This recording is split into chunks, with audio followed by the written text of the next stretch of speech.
कल मैंने इस वॉर के बारे में एक वीडियो बनाई थी और ऑनेस्टली लगा था कि सिचुएशन टेंस है। लेकिन आज जो अपडेट्स आए हैं उन्होंने स्टोरी को थोड़ा और इंटरेस्टिंग बना दिया है। सबसे पहले एक चीज़, ईरान ने अमेरिका को ऑलमोस्ट चैलेंज कर दिया है। उन्होंने बोला कि अगर इतनी ही पावर है तो यूएस नेवी खुद ऑयल टैंकर्स को एस्कॉर्ट करे स्ट्रेट ऑफ हॉर्मुज़ में। अब ये नाम शायद न्यूज़ में सुनते होगे, पर इसका इम्पोर्टेंस समझो। वर्ल्ड का बहुत बड़ा ऑयल सप्लाई लगभग 20% इसी नैरो सी रूट से पास होता है। अब यहाँ टेंशन बढ़ जाए तो शिप्स रिस्क नहीं लेते, और शिप्स रिस्क नहीं लेते तो ऑयल सप्लाई स्लो हो जाती है, और ऑयल सप्लाई स्लो तो पेट्रोल महंगा। इतनी सिंपल सी चेन है ये।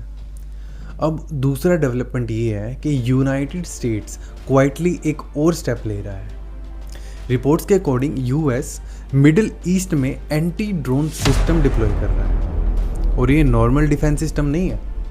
ये वही टेक्नोलॉजी है जो यूक्रेन वॉर में ऑलरेडी टेस्ट हो चुकी है। रीज़न, ईरान के पास मिसाइल्स के साथ साथ एक बहुत बड़ा ड्रोन नेटवर्क भी है, और ड्रोन्स का एक एडवांटेज होता है, वो चीप होते हैं और लार्ज नंबर्स में लॉन्च किए जा सकते हैं। इसीलिए यूएस अब ड्रोन्स के अगेंस्ट एक शील्ड बिल्ड कर रहा है। और तीसरी इंटरेस्टिंग चीज़ ये है कि वॉर का इम्पैक्ट सिर्फ बैटल फील्ड तक लिमिटेड नहीं रहा है।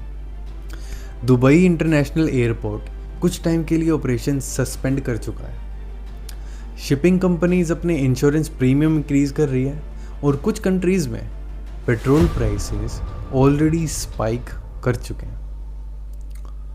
यानी वॉर कभी सिर्फ मिसाइल्स और जेट्स की स्टोरी नहीं होती, कभी कभी वो क्वाइटली इकोनॉमी को हिट करती है। और अभी स्टोरी ख़त्म नहीं हुई है।